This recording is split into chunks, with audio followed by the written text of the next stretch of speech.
രാഹുൽ ഈശ്വരൻ ഇന്നിപ്പോൾ ഞാൻ രാവിലെ സംസാരിക്കുമ്പോൾ ടി വിയിൽ സംസാരിക്കുമ്പോൾ ഞാൻ ചോദിച്ചു, ഈ ഇത്തരം പ്രശ്നങ്ങളൊക്കെ കേരളത്തിൽ ഉയർന്നു വരുമ്പോൾ ഓടിപ്പോയി വേട്ടക്കാരൻ്റെ ഭക്ഷണം പിടിക്കുന്ന സത്യത്തിൽ എന്തിനാണ് രാഹുൽ എന്ന്. അപ്പോൾ രാഹുൽ അതിനെക്കുറിച്ച് പറയുന്ന ഒരു കാര്യം, ഈ ബോബി ചെമ്മണ്ണൂർ ചെയ്തിട്ടുള്ള ആക്ടിനെ ഞാൻ ഒരിക്കലും സപ്പോർട്ട് ചെയ്യുന്നില്ല. ബോബി ചെമ്മണ്ണൂർ ചെയ്തത് തെറ്റാണ്. ബോബി ചെമ്മണ്ണൂർ ഒരിക്കലും ആ വാചകം പറയാൻ പാടില്ല. ആളുകളെ അധിക്ഷേപിക്കാൻ അദ്ദേഹത്തിന് സ്വാതന്ത്ര്യമില്ല. അദ്ദേഹം ഒരുപാട് കരുണ ചെയ്യുമ്പോൾ തന്നെ അപ്പുറത്തെ ആളുകളെ ഇങ്ങനൊരു പോപ്പുലാരിറ്റി ഉണ്ടാക്കാൻ ഇതൊരു ഒരു മെത്തേഡ് അദ്ദേഹം അവലംബിക്കുന്നത് ശരിയല്ല എന്നൊക്കെ പറയുന്നു.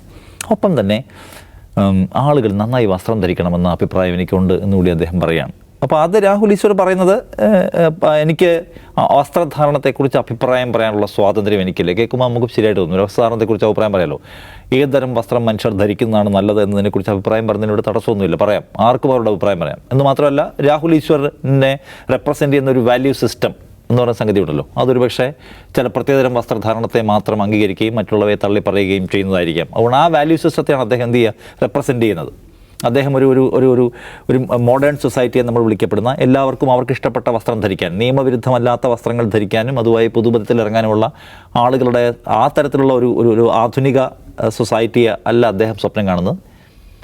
സ്ത്രീകൾക്ക് ഇന്ന് ഈ തരത്തിലുള്ള വസ്ത്രം, പുരുഷന്മാർക്ക് ഈ തരത്തിലുള്ള വസ്ത്രം, ആരാധനാലയങ്ങളിലെ വസ്ത്രം, പൊതുവേദിയിലെ വസ്ത്രം എന്നതൊക്കെ നിർണ്ണയിക്കപ്പെട്ടുള്ള ഒരു വാല്യൂ സിസ്റ്റത്തിൻ്റെ പ്രതിനിധിയാണ് അദ്ദേഹം. അതുകൊണ്ട് അദ്ദേഹം അത് പറഞ്ഞുകൊണ്ടിരിക്കുകയാണ്.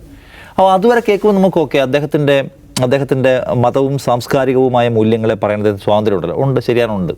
പക്ഷേ അദ്ദേഹത്തിൻ്റെ ഒരു വ്യക്തിയാണ് അദ്ദേഹം നിരന്തരമായി പറഞ്ഞുകൊണ്ടിരുന്നത്, ഹണി റോസിൻ്റെ ഈ വസ്ത്രം കുഴപ്പമാണ്, ഹണി റോസിൻ്റെ ഈ വസ്ത്രത്തിൽ ആളുകളെ അനാവശ്യമായി ട്രിഗർ ചെയ്യുന്നതാണ്, ഈ വസ്ത്രം ധരിച്ചുകൊണ്ട് പോയാൽ ആളുകൾ കമൻ്റ് അടിക്കുന്നതിൽ നമുക്ക് കുറ്റം പറയാൻ പറ്റുമോ? ഇങ്ങനെ പറഞ്ഞാലുള്ള കുഴപ്പം, ഹണി റോസ് ആക്രമിക്കപ്പെടുന്നതിന് ഹണി റോസ് തന്നെ ഒരു കാരണമായിരിക്കുന്നു. അവർ തന്നെ ഉണ്ടാക്കിയ കാരണത്തിൻ്റെ അടിസ്ഥാനത്തിലാണ് അവരാക്രമിക്കപ്പെടുന്നത്. അതുകൊണ്ട് അവരാക്രമിക്കപ്പെട്ടതിൽ പൂർണ്ണമായും തെറ്റ് പറയാൻ കഴിയുമോ? തെറ്റേയില്ല എന്നതിലേക്ക് കാര്യങ്ങളെത്തും. അവിടേക്ക് അദ്ദേഹം കൊണ്ടുവരുന്നുണ്ട്. അപ്പോൾ ഞാൻ രാവിലെ അദ്ദേഹം ചോദിച്ചു, ഇത് ശരിക്കും ഒരു നായ്ച്ചോളാണ് എന്ന് വെച്ചാൽ വിസിലടിക്കുക, ആളുകൾ വന്ന് കൂടും. ഞാൻ ഒരിക്കലും ഈ ഡോഗ് വിസിൽ ചെയ്തിട്ടില്ല അദ്ദേഹം പറയുന്നത്. ചിലപ്പോൾ അദ്ദേഹം സിൻസിയറായും ഇന്നസെൻ്റായും പറയുന്നതായിരിക്കും, ഞാൻ ഡോഗ് വിസിൽ ചെയ്യുന്നില്ല എന്ന്. പക്ഷേ ഈ ചെയ്യുന്ന ഡോഗ് വിസിലാണ്, അവിതർക്കിതം ഇത് ഡോഗ് വിസിലാണ്. കാരണം എന്താണ്, ബോബി ചെമ്മണ്ണൂരിനെ ഞാൻ കുറ്റം പറയുന്നുണ്ടല്ലോ, പക്ഷേ അപ്പുറത്തും ഞാൻ ചില കാര്യങ്ങൾ പറയണമെന്ന് പറയുമ്പോൾ അദ്ദേഹം പറയുന്നത് അതിനകത്ത് ഇരയാക്കപ്പെട്ട ആളെ നിരന്തരമായി അധിക്ഷേപിക്കുകയും അവരെ അധിക്ഷേപിക്കാൻ ആളുകൾ പറയുന്ന കാരണത്തെ അദ്ദേഹം പൂർണ്ണമായി എൻഡോസ് ചെയ്യുകയും ചെയ്യാണ്. ഒരിക്കലും ചെയ്യാൻ പാടില്ലാത്ത ഒന്നാണ്. ഞാൻ വിചാരിക്കുന്ന ഒരു കുറ്റമാണ് തന്നെയാണ്.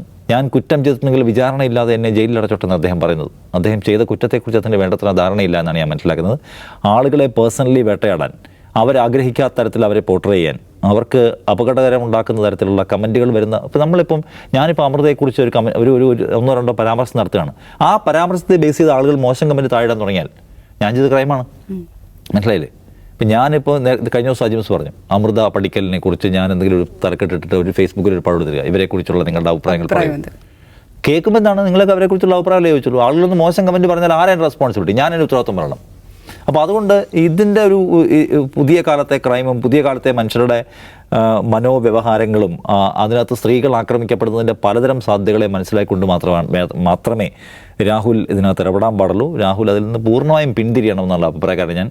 എല്ലാ വയ്യാവലികളും വരുന്ന സമയത്ത് അതിൻ്റെ എല്ലാം കുഴപ്പക്കാരുടെ പക്ഷം പിടിച്ച് അദ്ദേഹം എന്താണ് ഉദ്ദേശിക്കുന്നതെന്ന് എനിക്ക് മനസ്സിലാവുന്നതേ ഇല്ല.